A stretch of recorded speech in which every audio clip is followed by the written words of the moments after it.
Hey Robert, so this is my response to tough question number 17. I just wanted to go over something real quick. Do you know what the term apologetic means? Like, if someone is called an apologist? For me, an apologetic response is when someone just implants an answer to pacify a question without thinking about the ramifications of that answer. For instance, if we were talking about Noah's flood and I said, how in the blue hell did Noah fit all those animals on the ark? And the answer the apologist gave me is, oh, they were baby animals. Okay, so how did they get kangaroos to live outside the pouch of their mother? How did they get koalas to live outside the pouch of their mother?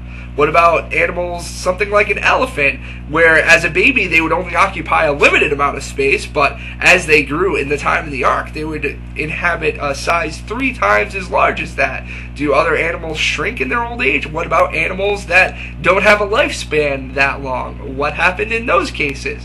If there are only 2 of them. So, it's, again, an apologetic answer is something that's just implanted into the question to pacify the question.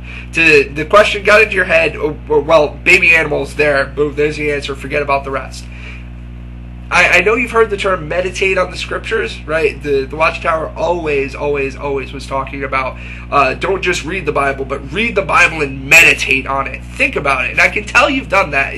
I can tell you've done that in regards to the scriptures. You've certainly read the scriptures. You've certainly meditated on them. But in the case of questions like this, especially questions like this, I would say the same thing applies. Don't just read the question, come up with some automatic response and to pacify the question, but think about the ramifications of your answer, because in this case, as you'll see, the answer has ramifications all and of its own. And I also want to say I use this question as a barometer for people to see what exactly they're trying to accomplish by answering my questions. For instance, a lot of people decide to go into the introduction and then they question my motives and then they look through the questions to see what's going on. So they'll answer the questions one by one. One day I'll look and there's 16 responses from this one person on each video, and it's always, I basically give a free pass until this question. At question number 17 is my barometer. If they answer it in one of 2 ways, which one I'm responding to right after this, your question, and the second one I've already made a response video to, it's attached to that video, essentially I can tell that they're an apologist and not necessarily looking for the true answers. They're just looking for answers to invalidate the questions asked. But again, thanks for responding, and here's my response. Going through this real quick, I want to start out this video by saying that no, that is not my argument at all. The tough question has nothing to do with justifying human behavior by saying animals do it.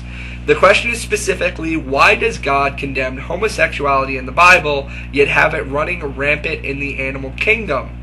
I will mention, since my minor in college was biology, that is not apparently or occasionally. This is a major part of the animal kingdom. Vast amount of animals practice homosexuality quite regularly. In fact, 85% of all sexual relations between American bison are homosexual in nature. So hopefully I can explain in this response why the answer you offered really just creates more problems. As I mentioned in the video, it mentions nowhere in the Bible that Satan has influenced animal behavior. You offer no rebuttal to this, so I would assume what you mean here is that it's in God's plan to have animals commit homosexual behavior. Homosexuality in nature is not only natural, but God wants it to happen. God specifically invented the instinct and implemented the instinct for homosexual acts to be committed amongst animals. So then, with that logic in mind, how would you know God didn't design humanity with the genes for homosexuality, possibly as a population control tool for the future when the earth was filled and subdued? If the animal kingdom is the only thing that did not veer from God's design when man fell from grace, why does homosexuality factor so largely in it? Does God's standards change? Does God feel that homosexuality is a great thing to have all of his creations doing, but only humans aren't supposed to?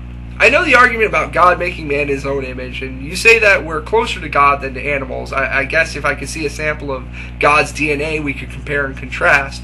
But officially, we're the same as chimpanzees in 99% of our DNA. So if we're closer to God in our makeup than chimpanzees, either there's a human up in heaven or we're all gods. The fact is, we are evolving. Homo erectus, Homo ergaster, Homo neanderthalis, Homo habilis. Even now, our bodies have evolved to fight diseases that even a century ago would have killed us outright.